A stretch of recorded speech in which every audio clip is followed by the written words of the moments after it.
Alright, it's been a minute. Like, a real fat minute. I appreciate how much this movement has grown in like the North American division. It's so epic seeing like not just the youth, because look, like, okay, other than like injecting memes into my bloodstream and the gospel and stuff like that, like and also injecting like the truth of the youth, like it's so cool seeing so many people from different backgrounds and frameworks and thinking all just kind of like clamoring in this like central point that God is like, yo, let's like meet up and like gather for like 8 days, because this existence is tough and it's hard, and like I want to like refresh you and like help you guys out, because you need it to like, okay, well, one, we're like about to hit into winter, and winter is pretty brutal. It's not easy. It's like literally and also spiritually. But also like the fact that it's not, we all live in like literally like hours. Like I'm talking like pretty much a day trip from each other. We're very busy. We're also like kind of broke. I mean, I'm being serious, like I ain't got no money. I'm surprised I somehow got here. Like it's a miracle for me to come out here like this. And so one, like I'm a quote like funny upside down man, as my girlfriend dubbed him. Shout outs to Adrian. I thank my God, right? Mm-hmm. So like, yeah, it's so trippy coming here and seeing each individual people that I've like known, new people, new faces, but old faces, and like the faces that I met since the very beginning of my experience in this movement. And it's so cool how much like it's growing, like, mm-hmm. And it's not like an exponential growth where like I don't know, like 50 trillion people just show up like the next day or whatever. But like each individual people in this like building has a narrative, has an experience, has what I like to call lore, right? That God was able to like touch their heart and like bring them here, and who knows what that process looked like, right? You would have to ask everybody here, and on your own free time to know this. But from what I've gathered is that this is like the coolest thing that God has set up since the conception of anything, And so I just want to make that statement.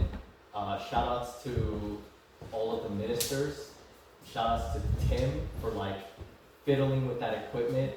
It looks too complicated, and I don't want to know how it works. Okay, maybe I want to know how it works, but it's too complicated. They'll probably figure it out over there. And shout outs to like Ben for like sticking it with me. Like shout outs to Adrian, Daniel Bernhardt, Donna Tot, and like who was there during that incident? Odai wasn't there, but like I'm trying to remember who was who. Like and oh yeah, Marie was there, and like they were all like so supportive, and like they like stuck up for me back in the highest year of the who knows what, like on the 7th year of the 7th month in 2022, when I decided that, oh wow, I'm so lonely. And to be fair, it's very valid. Like I felt brutally lonely, not because of like how I didn't have people that were like-minded like me, but because there was no youth, And so like I wanted comfort, and I decided like to munch on a gummy, not a gummy that makes you dilly-dally, that makes you self-condemn, so you count the spiritual death tally, right? It's crazy.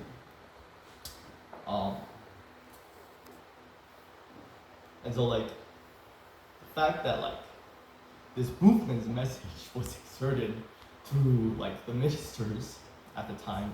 And also I want to shout out to Malcolm, even though he wasn't there for it.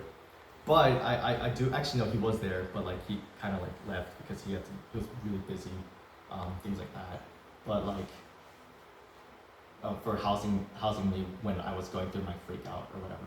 But like this movement's message was like lived out, you know, through these like individuals.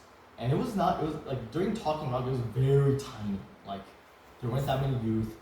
It almost seemed like it was harder to grow. The soil didn't seem to like be fertile enough to like house anybody, even though there were like lots of buildings there. Ironically, right? You would assume, oh, there's buildings, therefore you can house people. No. It's the spiritual house that's like that God sets up that makes it possible for people to come. You know what I'm saying? Not no physical like probably really nice expensive buildings that like you know a man with lots of talent decided to invest into. No, that's not what brings the people in.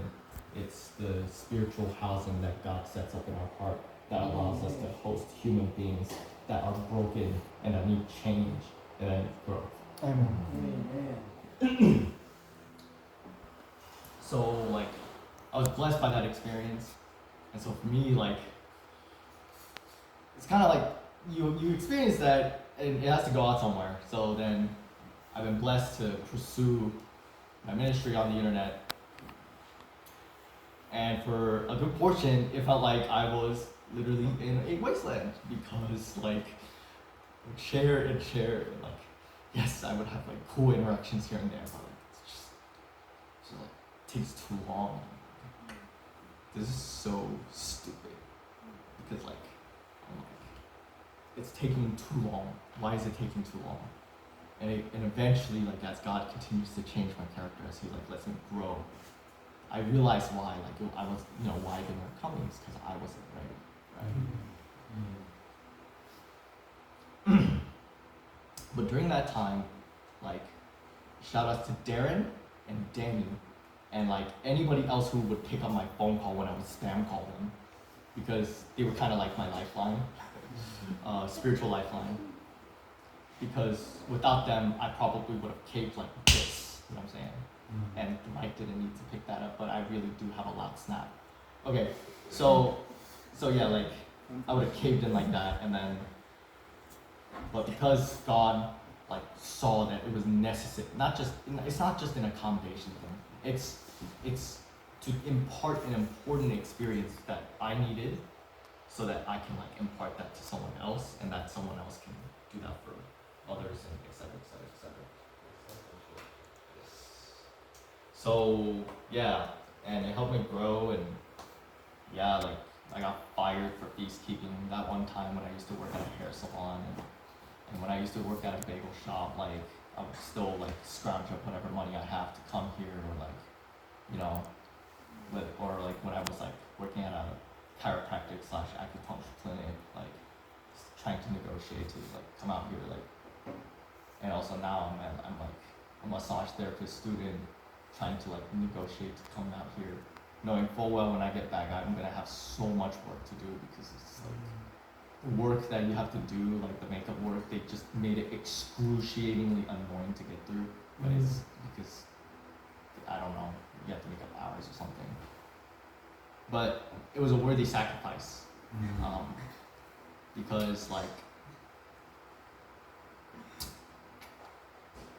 because people out there are dying spiritually and are dying decaying, like physically as well, and like life is slowly being withdrawn, not because like God just wants to arbitrarily withdraw it, but because like human beings are ejecting His presence, and like it's causing like a rift in their environment. Things start falling apart, the roaches fester in, the like family unit starts fighting, and like so on and so on and so on. Y'all know the ugly details. I don't gotta talk about it, you know what I'm saying? But like, yeah. And before I came here, like, it was so brutal. Like, besides like dying, literally, like the work got hard. Like I entered into this program thinking, oh yeah, I was gonna get like this, like I was gonna get like sort of a discipleship type experience. Nope. You pay 10 grand to have someone who's really smart. Like, don't get me wrong, she's like an amazing teacher in the best that she could. Like, you pay 10 grand to have someone tell you things, and then you go home to study more. Like, it's not worth my money. Like, I'm losing money, but God saw the route to like help me to get to that point. So like, I'm just going at it with faith because it is what it is, right? So yeah, and so like life got tough, and I just felt like my like, I'm not the best Christian in the world. I'm not reading daily or whatever, and I'm not like performing, and I caved because that's what it is. Like, you cave. So like, what happened was like, I went to the cannabis store or whatever, got myself like a THCA like thing gummy, and like I just kept munching on them gummies, bro. Like, probably wasn't even kosher either. So some of them do even say vegan, but whatever. I digress. And I was high as a kite. Like, I was absolutely smothered. And I just indulged upon this stimulation. Like, I'm not like, I am an addict at the end of the day. Like, and like, my family would be like, no, you're not an addict. You're perfectly fine. And it's like, addicts are like people who destroy their lives. And I'm just like, yeah, I am an addict then, because I am destroying my life. I see it in subtle ways, like the hedge of protection thing. Yo, if y'all thought that was make-believe or whatever, if y'all didn't know how that worked, look, the more and more I kept indulging upon that, like, the roaches actually, there's a roach the size of my hand that somehow snuck into my house, and now it's like somewhere chilling in the vents. I call it like the, I call it the king, but like, I kind of put like, I dubbed it like the silent king, because it's like waiting, chilling, waiting to cause damage. But like, as long as like, obviously Father doesn't condemn me, that's pretty chill. Okay. But as long as like I'm allowing God's presence to be there, and I'm not like abusing my free will, like that king is gonna be kept at bay, and he's gonna be chilling, and he probably will die of old age, realistically speaking. But like, the more and more I like probably screw up, that king is gonna probably feast on my food, and then it's gonna feast like who knows where, and now my mom's probably gonna have to deal with it, and then she's probably gonna freak out, and I know where the source would have been, and I would have probably been like, oh no. So pray for me that it doesn't get to that point. Seriously, like I really don't want it to get to that point. But before I came here, like I was indulging on the cannabis, and like I was high as a kite. You'd assume that like being high on the 7th is the Shemitah of like the highest of the Sabbath, right? And screwing up and getting baptized while screwing up, you'd assume that like, oh, like you just completely like flatline, like no more ups and downs. Oh man, you'd be so wrong, bro. Like, you would be so dead wrong. Because it's like, your selfishness doesn't somehow dissipate once like you get dumped into the pool, or you get dumped into the river. No, that's when your selfishness starts to really seep out. And like, that's that Romans 5:20 is what I like to call it. And like, I sauce that information to my students. Is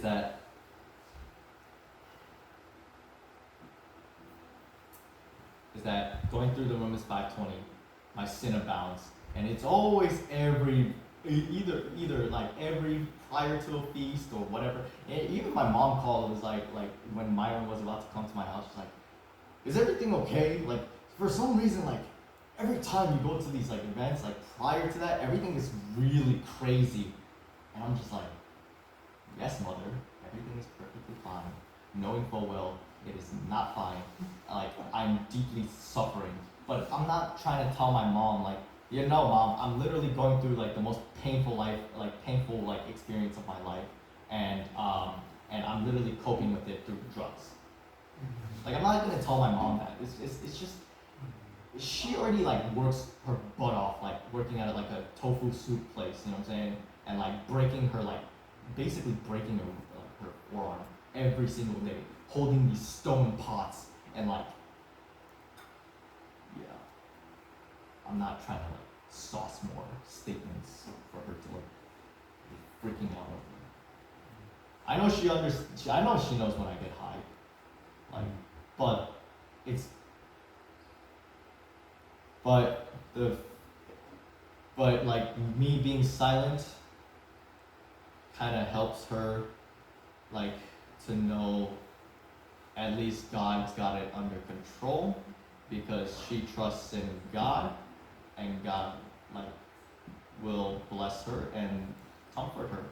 So, I don't gotta raise up concerns or something. And also my mom like freaks out a lot.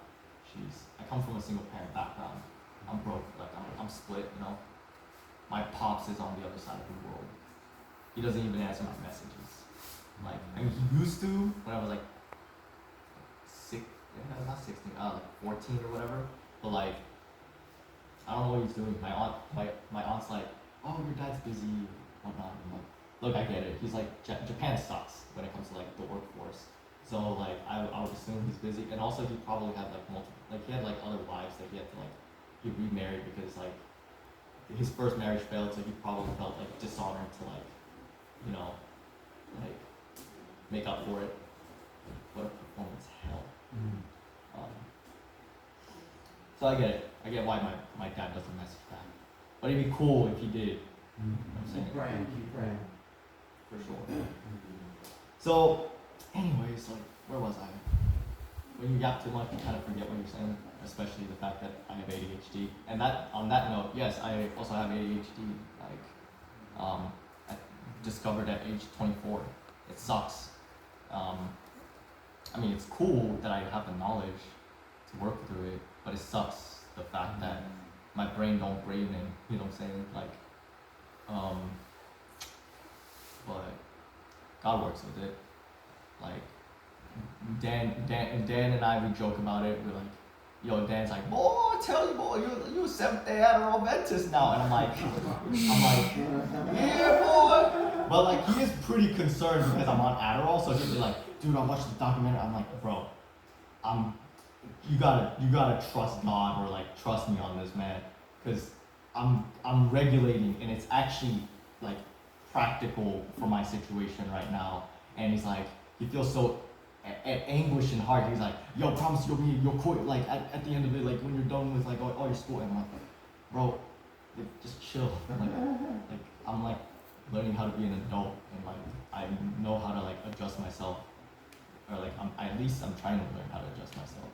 So it's like, it's okay. God will take care of it, and he gives me like the knowledge to do so. So yeah, but so I'm on the Adderall, and actually before like coming up here, like maybe like 2-3 hours ago, I popped like I cracked like my 10 milligram that I usually take, and then I cracked it, and so I took like 5 milligrams of it. Yeah, for me, I feel more functional. I'm not drifting in my thoughts anymore. It feels like when you're off the Adderall, it feels like 5 different it feels like a podcast that keeps playing and you can't turn it off. Imagine that. Like, there's a podcast in your head that keeps playing over and over and over, and I'm just like, okay, you can't even turn it off. It kind of sucks. Like, I mean, it's kind of funny when you're bored, right? You can just like zone out. But like when you actually have to focus, it really does suck. So yeah, life got hard. The Adderall, like, yes, it helps, but it doesn't fix the educational system. So it's like, yeah, and I struggle, and I'm like, so I popped I'm on the the THCA or whatever. It's now banned in Georgia, actually. Shout out to Kemp for banning THCA. it's way too cracked actually. Like like I like actually when I first did it, I'm like I felt like I was about to die actually, straight up. Like my heart started racing and I felt like I couldn't breathe, and I was like, wait, hold on. Like I know I have to detox this. So like, and I was drinking lots of water. Actually, shout outs to Sean for getting his water bottle. That giant jug actually like God used that to really save me, because I would chug that jug, like I would chug it, and then I would flush it all out. But like, you know, you can't just always flush it out just like through urination. So you have to. So for me, I had this smart idea to actually cry it out, and it actually worked. But like, in order for me to cry it out, I have to have something to cry about. So I asked God, like, hey, can I have something to cry about? Can I cry about my situation? Can I cry about the fact that like I'm like literally screwing up my life? And yeah, he gave me something to cry about.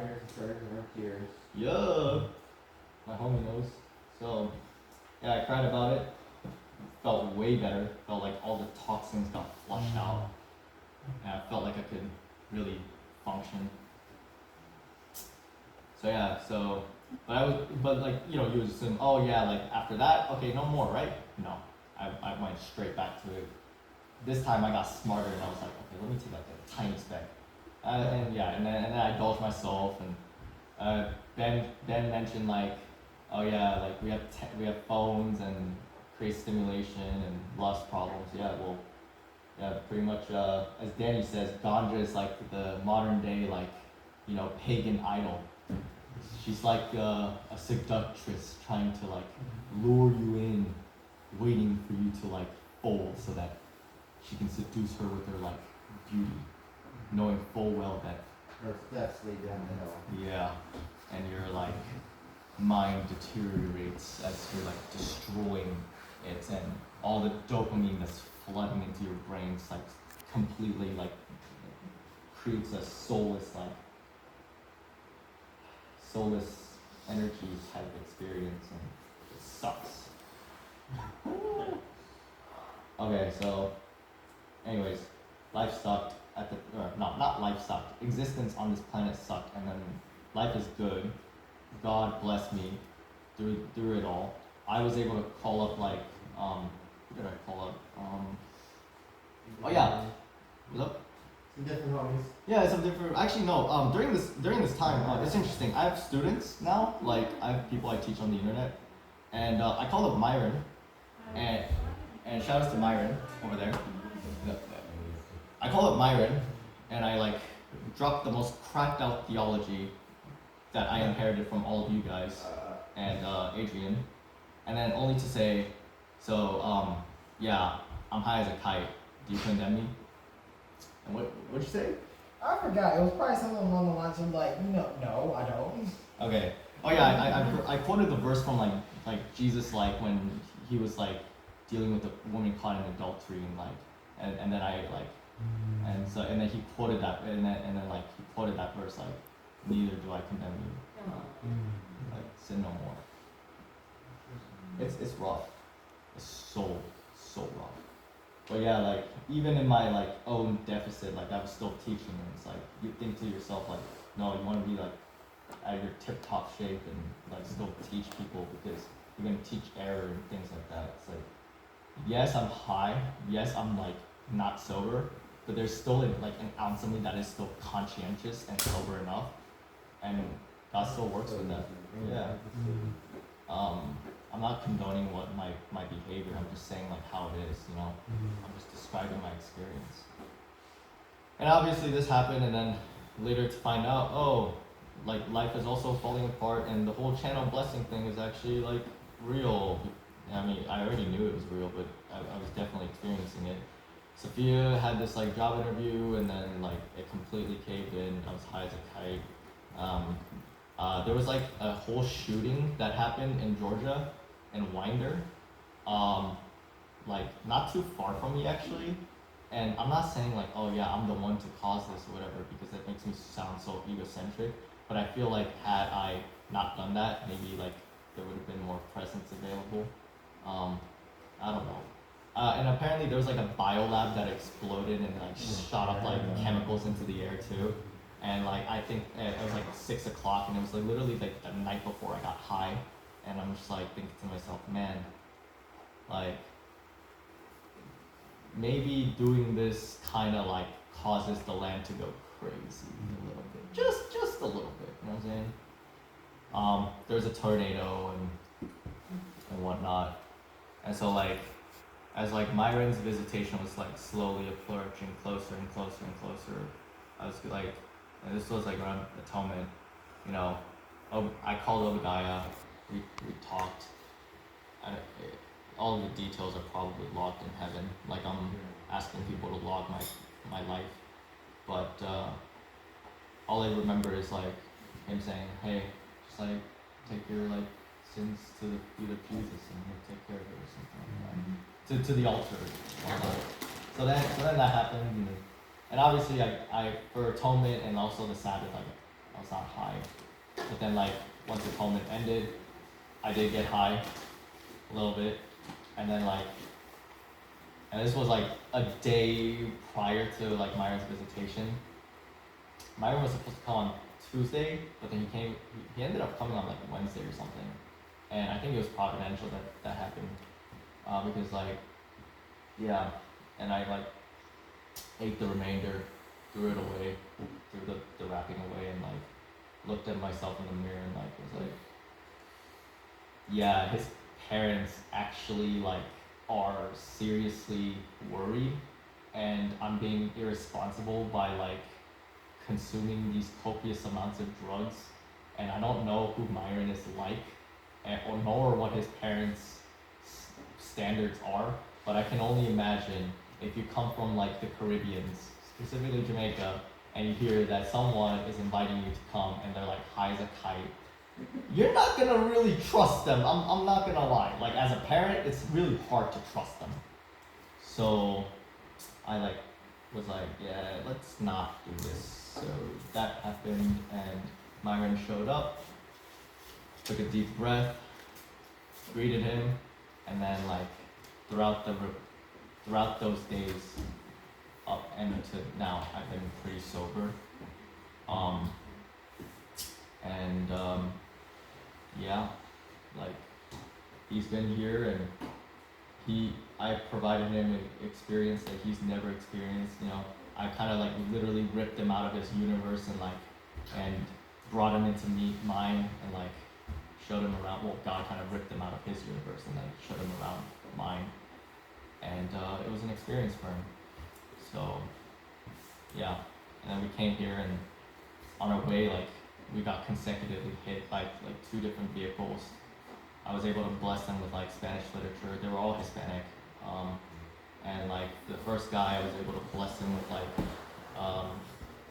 with a prayer, hug, and knowing full well that, you know, it's okay. Like you hit my car is fine, whatever. And then like dropped him some Spanish literature. The second lady, you know, hit me on the side. I was at a Costco trying to fill up on gas because I gotta go to Tabernacles. Hit me on the side, and then the side was fine, unscratched, and it was perfectly okay. And I gave her literature. I was gonna pray, but we're at a busy parking lot. I'm not trying to waste no people's time. They were already honking at me, so I was like, you know what, the literature is good enough. And then another guy was about to hit me, literally in the same thing, and then I like in the same parking lot. I think he was like trying to back up, and then I honked him, and praise God he listened, because my car would have been pancaked had he not done that. Again, I thank my God. And then on our way here, 30 minutes prior to like the arrival, Myron's on a call. He's talking to like someone, his friend. You know, he's trying to share certain things. And fortunately, Myron was distracted because apparently he got hit, and in the past, and then he did one of these. He did a tumble, right? Yeah, rollover accident. Okay, rollover accident. It's not fun. Fortunately, by God's grace, you know, with what God blessed me with, and I had like 90 frames to react, which is like I'm speaking in like video game fighting game terms, which is like 1 second is like 60th, and then like and then half of a second is like 30, so I have 90 seconds to react to it. There's an oncoming More like a second and a half. second and a half. So I had to, so there's a car oncoming, and I had to make a split second reaction to like basically swerve out of the way. And I swerved, and then Myron was like, "Wait, what you swerved?" And he was like, "Oh, that's why." I'm like, "Yes, let's go!" I was God really injected me with adrenaline because I was like, I came here all really hyped up and excited, and again, I thank my God for that. So yeah.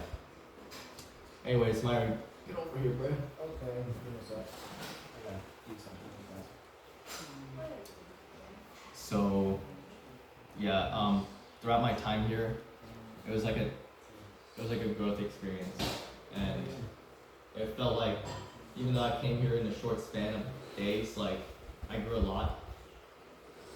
You guys are like my family, spiritual family.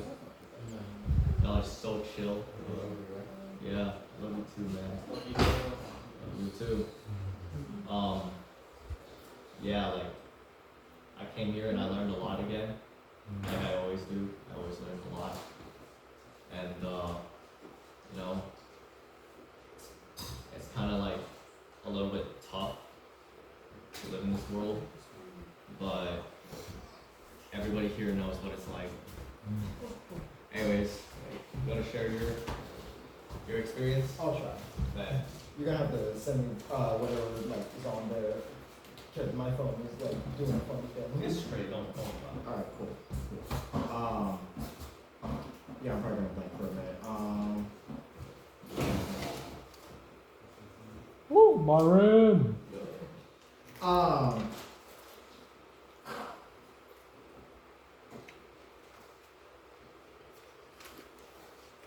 This is the only thing I can start with is like, yeah, this is my first feast.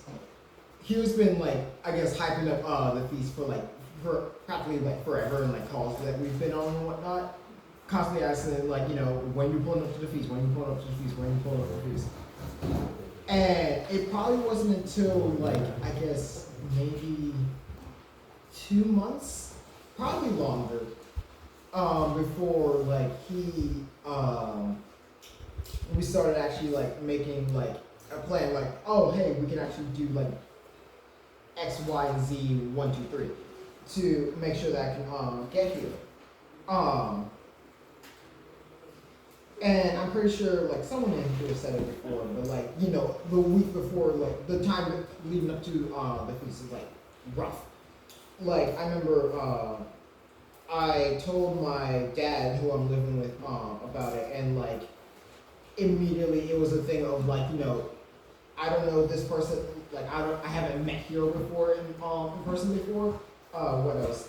That like, you know, I don't have I guess a lot of money to spend on this. Literally, like I brought like a $50 gift card that like my parents wanted me to use to like get like dress shoes. So that was fun. And that like I don't have like, I guess like a backup plan in case like something happens, Lord forbid, like, you know, I like I don't know, get kidnapped or something. Because that's gonna happen. But what else? And getting hit with that from my dad, which I understand. My dad, my parents, they all care. They all want me to be safe. Amen. Oh yeah, that is right. Cause like Hero gave me a whole bunch of like numbers and whatnot from people here to send to them, so that way they could like, I guess. I gave her so much. Yes, and I only gave them like a portion. So. It's a blessing to have a parent that cares that much. Amen. Even when we're any age, you know, that is a blessing. It might seem annoying, Yeah, but some of us only ever wanted that. that is true. Yeah, I do appreciate him for that. I do appreciate him for that. But there was that. Pan out to the side, like, But capturing even everybody's like faces too. whenever I would tell my when I told my mom about it, like at first I like told her that like, you know, it's a camp meeting to at least try to like ease her nerves. That didn't go too well. Cause like she was like, okay, this is fine at like the first point, and then the next morning, she and my dad and my stepdad are calling. So another great time to get overwhelmed. So yeah, so all of that, and then constantly getting hit with like the feeling that like like am I doing this? Not doing this right, but like what's coming to points to where like I have to come to a point to where like I'm thinking, okay, this is becoming more about whether or not I'm like doing like if what's the word? This is becoming more about what this like do I trust this movement? Do I trust what I've been learning? And less about do I trust Hero and Dan who drove me from like North Carolina all the way down to Georgia. So yeah, that was fun. And so every single time that like I'm like getting hit with like what feels like constant like gunfire from my concerned parents and like my concerned sister and whatnot, every single time God would provide me with like encouragement of some type. Amen. Whether it was recalling like the memories that the times that like Hero and I have shared online from my friend our friend up in like Michigan, Kara, yeah. Shout out to her, by the way. Exactly. Reminded me that like, hey, look, all the changes that you like, all like the experiences that you have gone through, those were all like brought through Hero, which were brought through like several other people before him, and whatnot. And I'm trying to think of what else. Funny enough, my mom and my dad apparently had I say my mom and my dad. My dad apparently had a dream. He never talked to me about it, and my mom had a dream as well. She at least said something about it, but those at least gave me some encouragement based on like the ways like I interpreted it. I'm not gonna try and like share what those dreams are right now because like I don't know, because I could be very wrong. I don't know, but Can I say it anyways? We can do it around the fire. yeah, we Around can, the fire. yeah, we can do it around the fire. Sure. But it's all those gave me some like those gave me like encouragement and whatnot. Even when like the day of, I finally got myself to tell my dad, hey, I'm gonna be leaving today, and he's basically going like, well, that doesn't seem very responsible of you. So yeah, all that happened. But despite everything, despite the fact that like the reason why I came Wednesday and not Tuesday was because Dan was distracted at Walmart and he was just Yeah. running around being Dan. And he lost track of time. That's why I think it was like an accommodation thing, like Yeah. that got set up with. Despite everything, and even the fact that like we actually started like really late, and so by the time like say like 10 o'clock or so like came around, Dan was like tired and he needed to sleep. So we like parked in like a gas station like parking lot, and then we just chilled there. Well, I say we chilled there. He took a well needed nap, and I kind of just vibed at like 11 o'clock, 2 a.m. So that was fun. But despite everything, this whole trip has been, even leading up to the feast, has been like a serious experience. And like, it's given me some moments and experiences that like Hero said, I'll never forget for sure. And it's been like, even like, deciding like, okay, I'm gonna go into the gas station and like pick up like 2 burgers and then just eat those, because like I should definitely eat. Like even like getting to like sit there and then just vibing the car at like 1 or 2 in the morning. Like that was something that like I haven't like gotten, and like it was like an experience that I had never gotten in like such a long time, in months. So maybe even like years even. But like moments like that, spending time with Hero, getting to, like learn how to use chopsticks and try ramen and like Korean like what's it called? It was like Korean bone soup or something. Yeah, oxbone So- soup. Yeah, that, or even like going to a Smash tournament for the first time. All of it was just fun. I say fun, but like yeah, it was fun. It was actually like really fun and just I really enjoyed it, and that was all leading up to the feast. And funny enough, when I first got here, the first thing that I thought I could do was just go into the bathroom, just go, okay, let me send this message so that way everyone knows that I'm here and that I didn't get kidnapped and like on the interstate or something like that. But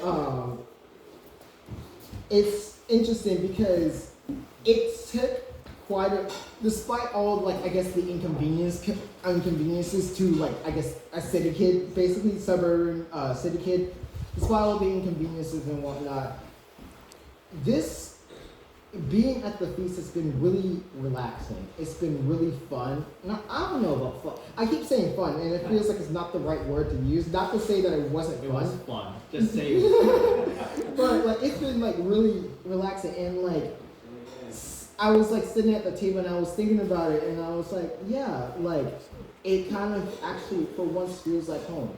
Despite the fact that I'm like not surrounded by like the computers that I'm typically like immersed in constantly. It's like really smart. He like built his entire like setup like this, and he would just tinker. This kid's is.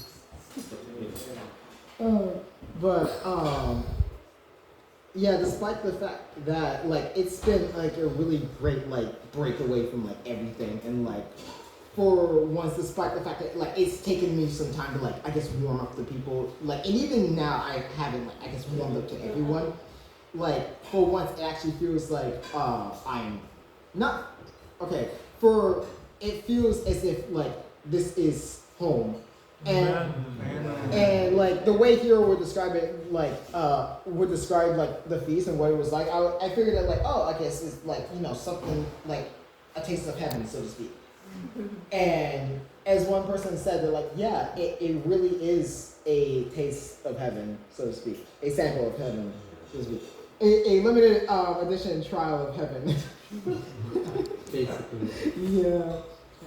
So yeah, it's been interesting.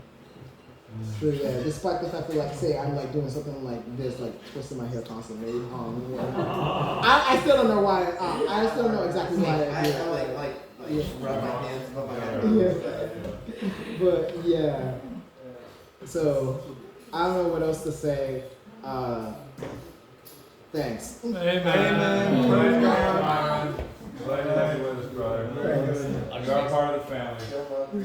I'll just make closing statements because we want to get to the fire and we want to get lit in the spirit. Well, in the afterglow of the spirit. Before the sun comes. Exactly. Yeah, ideally. So during the feast, one thing I learned is that the sheer weight of responsibility that I have, and it's cool. It's actually super cool. It's cool to have responsibilities, and I'm kind of like, as I'm 24, I came into this movement when I was like, I really was introduced to it at 21, and really immersed myself in it age 22. I was older than Myron when I really invested myself into it, but yeah, I've grown a lot, and Sharina made this comment like by the fire when we first got kicked out of the Rocking Talk. It's like, yeah, Rocking Talk. Jeanette was there, and like Jandel was there, and I was talking about like what it means to be like to minister to the youth and like and whatnot. And then like Sharina was like noticed like how my voice was much less crackly and there's less like tonal shifts, and she's like, wow guys, like Heroes growing in our like Heroes growing up in front of our very eyes. And I'm like, that like statement really set the stage for me to embrace and like grow into the idea that I am growing up. And yeah, exactly, for sure. And taking on responsibilities, like I'm going to school, getting a trade, teaching kids from whether if it's Michigan or North Carolina or like Canada or like California or even at my local church, like, and me asking consent for me to be their like teacher or whatever, like it's so surreal. And yeah, like this feast has been one of the most really like maturing experience compared to all of the other feasts, because all of the other feasts I was still kind of like assimilating the fact that I'm still like, you know, still a kid technically, right? But now I'm getting older, or I'm getting more experienced, as I like to say, more of an adult in Christ, right? And it's a blessing. So shout outs to everyone who like answered my phone calls, which if you want to know who that is, just go, they gotta go and check their like phone call or whatever. And shout outs to like really my heart goes out to Danny for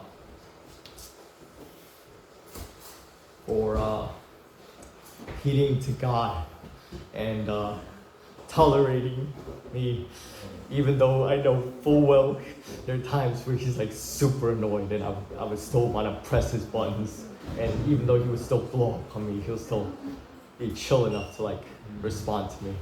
So praise God. That's all. Amen. Thank you, Harold. Thank you, Myron. Praise God, guys. Fire marshal? Yeah. You light it up?